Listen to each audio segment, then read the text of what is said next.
All right, I am doing an entire video on the widely observed and widely not understood phenomenon of lesbians who start dating and sleeping with men after they start taking testosterone when they transition. I did a transparency episode on what we call the butch lesbian to gay trans man pipeline. And I've developed a lot more of my understanding and theory around that phenomenon. Since then, I want to just kind of go into all the details of it, and yeah, just look a little bit deeper into what seems to be going on there. So where I need to start is that female and male sexuality are very, very different.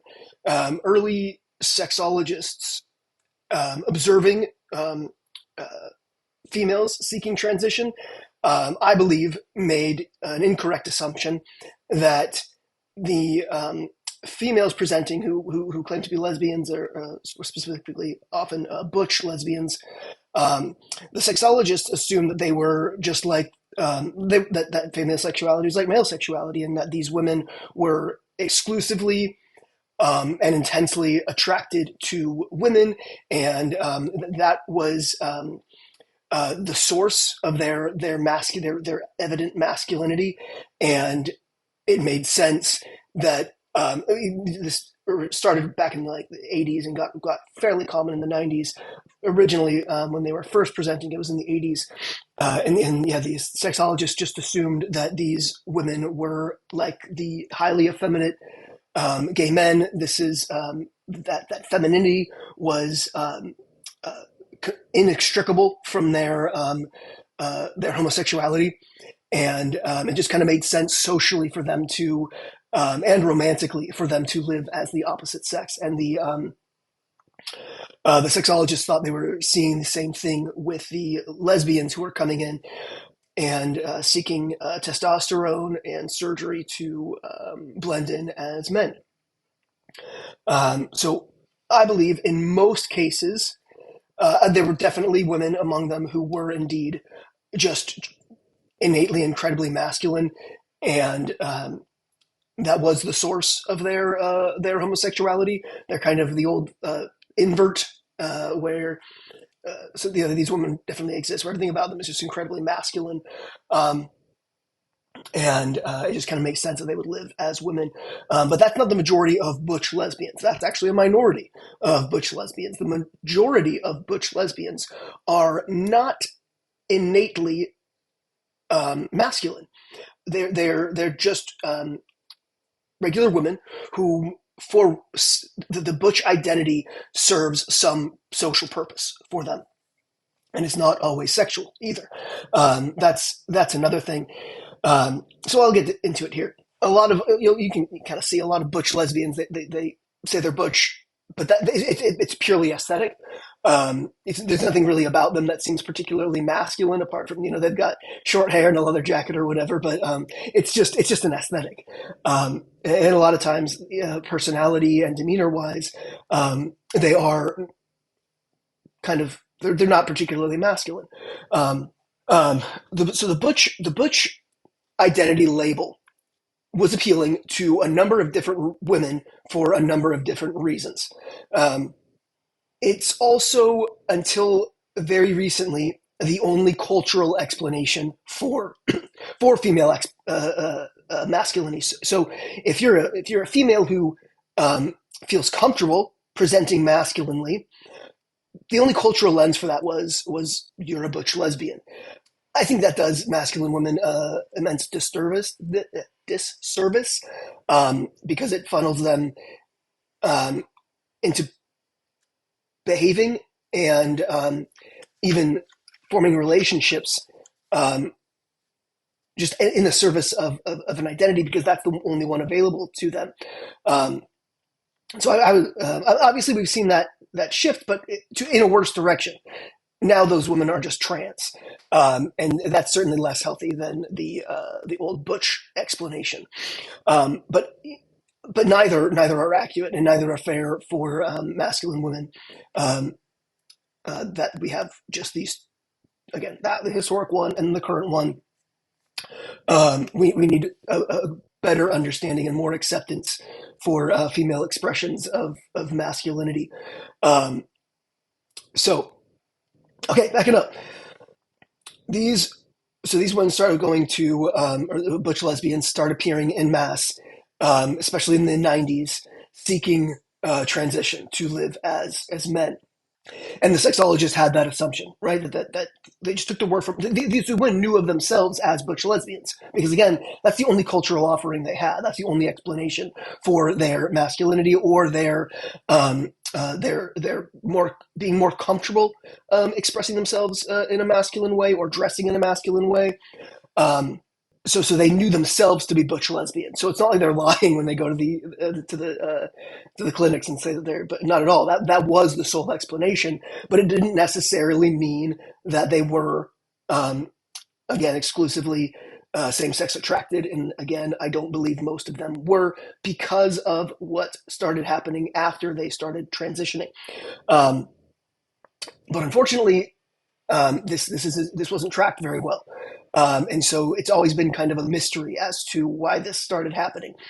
But what started happening is these butch lesbians started taking testosterone, presenting and living as men, and dating men. They oftentimes stopped identifying as a lesbian or dating women and began dating men, sleeping with men, and identifying as gay, or usually more often bisexual because they still had a lot of ties to the lesbian community and probably still attraction to women to a certain degree. That's where we need to get into like the fluidity of female sexuality here. Anyway, so this was widely observed in the lesbian community, widely lamented, certainly as well.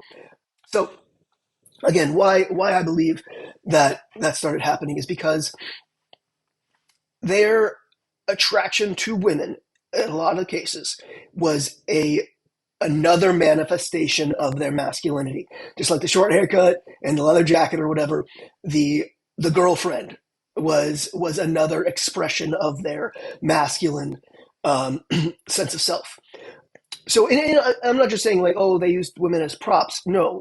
Like these are real relationships, and again, female sexuality is quite fluid, and so I believe that there definitely was genuine attraction to women, but I feel like it was still manufactured as a byproduct of the masculine identity, so it's kind of like the masculine identity exists, the butch lesbian explanation for that identity exists, and then if you're a butch lesbian, that means that you date feminine women. So there's only these explanations for that masculinity, and I think it's very easy for a lot of women to kind of harness their sexual desire in a way that fits in within their cultural identity, their cultural setting, their social setting, and especially their own sense of self. Um, Men can't do this; it's more difficult for them because their sexuality seems to be very very hardwired and difficult to shift. Men will engage in sex acts with people they aren't attracted to. It isn't a reflection of their desire or their identity. It's a reflection of desperation. Just like oh, here's sex available, um, kind of deal. It doesn't actually. I guess that's another thing I think with exposure and practice and women's sexuality can kind of be formed that way. Like uh, there's no way I'm not going to get in trouble for this, but it does seem to be true that that kind of behavior kind of creates and prolongs the desire, whereas men their sexuality can't be reworked in such a way where it's like, okay, if I only have access to men, even though I'm attracted to women, strictly attracted to women, but like again, the prison gay thing, a man will have repeated consensual sex with other men in prison, but when he gets out, he's going right back to women. It has not altered his sexuality in any way. It was just the only sex he could get. in that setting. It seems that women actually do become kind of like the sexuality can sort of be rewired based on repeated pleasant experiences, is what seems to be happening. Or the desire is also a reflection of intimacy. I think that might be the more important factor here. Is that desire is so if you have an intimate emotional bond with someone, as a butch lesbian, or yeah, so a butch identified woman would with the more feminine members of the lesbian community. So you form that emotional bond, and the sexual desire is often a extension of the emotional bond and the emotional connection. Um, and then after it's kind of like a conditioning, I believe, is the more pleasant and kind of emotionally fulfilling sexual experiences, the more your actual orientation is going to be wired in that direction as well. So when I'm explaining this whole butch lesbian to gay trans man pipeline thing, I don't want it to come across like I'm saying the butch lesbians whose sexuality was then revealed to be technically androphilic post testosterone. I don't want it to come across like I'm saying their attractions to women weren't genuine, because I believe that they were genuine, um, just not innate. Um, I hope that makes sense. I hope we can understand the difference between like an innate, unalterable sexuality is one thing, but then a sexuality that's kind of arisen and conditioned can still be felt as just as genuine. So yes, again, let's not. I'm not at all saying that they were tricking themselves or tricking their girlfriends. Not at all. I think those attractions were quite genuine, but they were still manufactured as an extension of the masculine identity. So I believe that is the case um, prior to testosterone. When you mix in testosterone, that more primal root attraction is going to reveal itself, and that's when a lot of these former lesbians started sleeping with men. I think it originally first kind of in secret. They were kind of probably, well, I mean, I hear a lot of these stories, and they're kind of actually terrified, disturbed by the sudden attraction to men. And that's another reason why I think that the attraction to women was indeed genuine, is because the attraction to men is disturbing to them. It completely takes them by surprise. This is not something that they're being consciously repressing. It is something that takes them by surprise. It's unwanted in a lot of cases, but nevertheless, it is what has been revealed when their libido is turned way way high. Um, but then a lot of them were kind of happy to just were able to slowly kind of incorporate that into their life and their self understanding as being attracted to men. And in this context, they're going to understand themselves to be gay men. Um, because again, with female sexuality, a lot of it is about the identity, and they identify themselves within the kind of gay community, the gay and lesbian community, as it was understood in the 90s. So going from dating lesbians to dating gay men isn't actually going to be that much of a identity crisis, because for females, again, it's identity over sexuality. So they've still got that gay identity that's familiar to them. Yeah, but anyway, now they're intensely attracted to men, and it kind of overrides, in a lot of cases, their attraction to women. Not all of the time. A lot of the time, they do remain bisexual, but it does seem to be usually a case that um, pretty much the attraction to women is completely replaced with the attraction to men. They identify as gay men. Like I was saying, the female partner, the feminine partner, one of the benefits of it is an for the butch lesbian, this woman who wants to embody masculinity, wants to basically live as a man as best as possible. Previously, the butch identity label was the way you do that, and dating feminine women is how you enhanced your perception and your appearance as masculine. So again, once you've taken testosterone, the attraction to men is becomes apparent, and also you have physically embodied masculinity. You have physically it's not something that requires um, any additional magnification. It's you've donned masculinity, and so there's not a way to say this that doesn't sound awful, but the feminine partner no longer serves the purpose of of magnifying the masculinity. Again, for many of those, the testosterone turns the attraction to men all the way up to not be ignorable anymore, and they embody the masculinity that the butch lesbian identity and the feminine partner had been helping to achieve. Now they have it in themselves, and they have this attraction to men, and so they can date men without it interfering with their masculine sense of self, because again, their body already it presents the masculine image they need to present.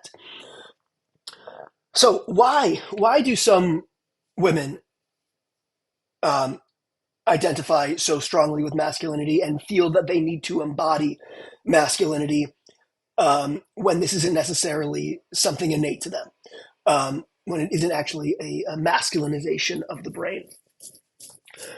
I believe, and this is where I get myself in endless trouble, um, I believe that it is the female equivalent of autogynephilia. I don't believe either thing. I don't believe, so I hate the term paraphilia. I just don't think it does this phenomenon justice, because I don't think it doesn't capture what's actually going on here. I actually have a definition of paraphilia here. So, excuse me. Paraphilia is an experience of recurring or intense sexual arousal to atypical objects, places, situations, fantasies, behaviors, or individuals. It has also been defined as sexual interests in anything other than a legally consenting human partner. So that second part of the definition is how autogynephilia has gotten the label of a paraphilia. A sexual interest in anything other than a legally consenting human partner. So somebody external. And legally consenting, obviously, that's referring to children, and therefore why pedophilia is considered a paraphilia as well. I don't know how much use this term paraphilia is. Certainly not when it's describing autogynephilia. And so I want to discuss autogynephilia a bit, which is a male's propensity to be aroused by the thought or image of himself as a woman. This presents in a few different ways, either just by a fetish for female clothing, or intense obsession with the body being female, with having a female body. And this is what primarily creates male gender dysphoria, is this obsession that one's own body should be female. And in males, this manifests quite sexually, because males are quite sexual. So anyway, again, reading that definition of paraphilias, I don't believe that females do have paraphilias. I think if they do, it's insanely rare. I believe that some men get their wires crossed between what one is externally attracted to and what oneself should be. And because, again, male sexuality is pretty simple, and it's right there on the surface. There's not much complicated about it. Sorry, gentlemen, but it's pretty straightforward. It's pretty direct. And so a male not being able to differentiate between what he externally desires and what he himself should be, that's going to present as like immediate arousal at the idea of being female. I don't believe this is a paraphilia. I think it is a case of misdirected heterosexuality. It's I keep saying wires crossed, but that's essentially the best way I can just explain this. That's very different than like somebody who gets off on torture or on exposing themselves to unconsenting individuals, or repetitive behavior, or like being aroused by trains. Or I don't think this is, I, I think, again, I just don't think paraphilia makes sense applied to autogynephilia, which I think is better understood as an erotic target location error. I know we class erotic target location errors under the paraphilia banner, but it doesn't make sense to me. It seems like a normal, just normal, natural heterosexual attraction boomeranging, getting accidentally backfired. And it causes zero harm to anyone, provided it's not framed within gender ideology, which says that these men are women, and boundary violations and coercive sexual behaviors. This is the result of an ideology. That's not the result of AGP. Obviously, the ideology is very appealing to people with AGP because it validates them and it gives them exactly what they want, which is to be regarded entirely as female. But no, it's the ideology that is dangerous. AGP without the ideology is only dangerous to the yeah, they certainly can be, just like any men, can be kind of sexually coercive. The reality is, a lot of men are sexually coercive. A lot of men are sexually entitled, and they will do really unethical and cruel things to get women and whomever else they are attracted to help them realize their fantasies. And that's not specific to AGPs.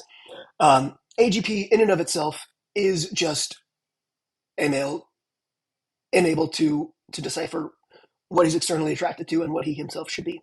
Um, Again, it does often cause gender dysphoria because they are because they can't tell the difference between what their body is and what they want it to be, which is female, and so that's where you get the self-loathing and the feeling of alienation and the hatred of the penis, etc. And why transition is so appealing for a lot of them. Again, it's not just to make society follow along with their delusion. It's because it's one way to relieve that sense of dysphoria. Anyway, so this is what I believe also exists in females, is an inability to decipher that which one is eternally attracted to and that which oneself should be. But because female sexuality is not all that sexual, it's not all that on the surface, it's very easy to not understand that that's what's going on. I think that does account for a lot of a female masculinity, is this subconscious compulsion to embody that which one is attracted to, and it's not even going to feel like attraction necessarily, but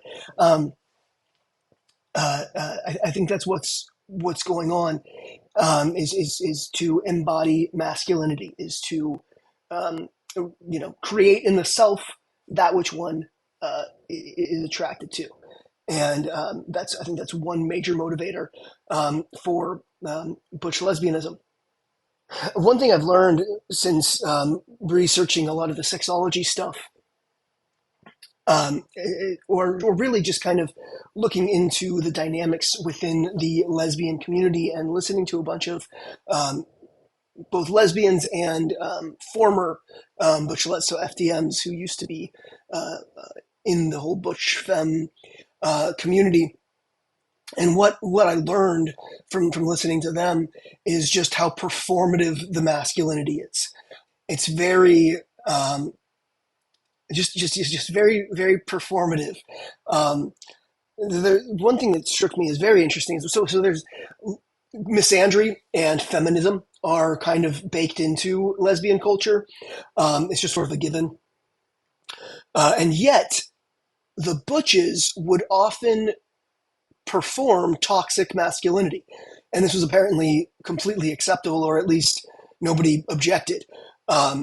So you've got like these butch lesbians who are physically getting in bar fights with one another, like physically fighting over some femme there.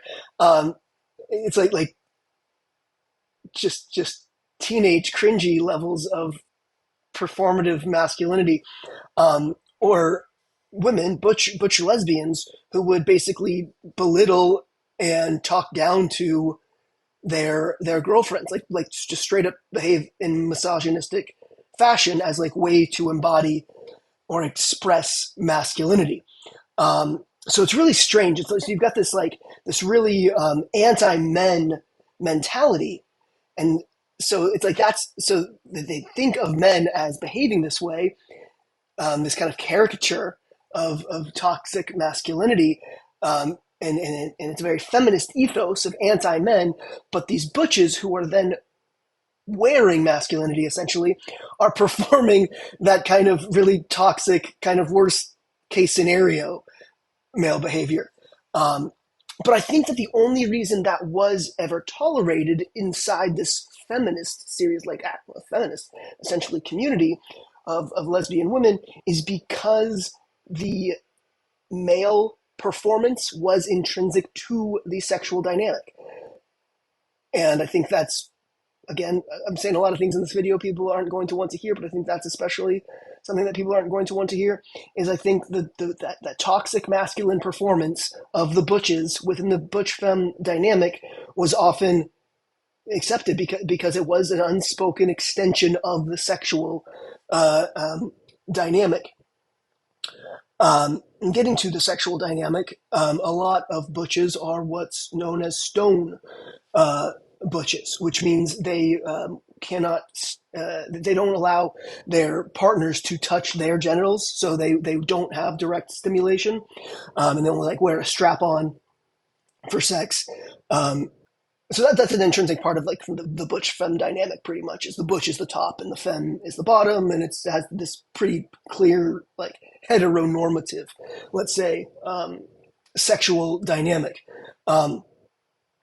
But I think another reason why I think the stone butch thing exists, that you know no receiving direct genital stimulation, is because the word I haven't said yet, autoandrophilia. They Part of the sexual experience for them is imagining that they are male, that they are men, and that illusion is shattered. If your actual female genitalia is being directly stimulated, they can't maintain that illusion of being male, and the only reason to need that illusion to maintain sexual arousal is if is autoandrophilia. That's the only reason I can come up with. The only other one is like serious like sexual trauma. But yeah, it's a very common thing in the lesbian community, is the butches are like no touch, essentially. And again, I think, yeah, my same theory that explains the whole chauvinist macho behavior also explains that. And what I want to get across is I think throughout time we've had these different kind of cultural explanations for reasons for female expressions of masculinity, and for a long time that was the butch lesbian explanation. But then when they all started transitioning, it's kind of blows that whole homosexuality, or once they started transitioning and dating men, that is, it blew the whole kind of innate masculinity and homosexuality theory about the butch lesbians out the window. And now today we see, tomboys and, masculine presenting girls, young women, and now the explanation is trans. And I think that both do them a disservice. It is not at all uncommon to hear from young women who were tomboys, and they thought that meant the next step for them as they grew up is butch lesbian, because that's the only way in which their aesthetic or their sense of self is reflected, is through this in the butch lesbian identity. But then they realize that they aren't attracted to women, and so okay, well then the next explanation is trans. And that is just, both are just really unfair, I think, to do to girls. They should be allowed to be masculine, presenting, and not have to, like, kind of funnel that into their sexuality if it isn't at all related to their sexuality.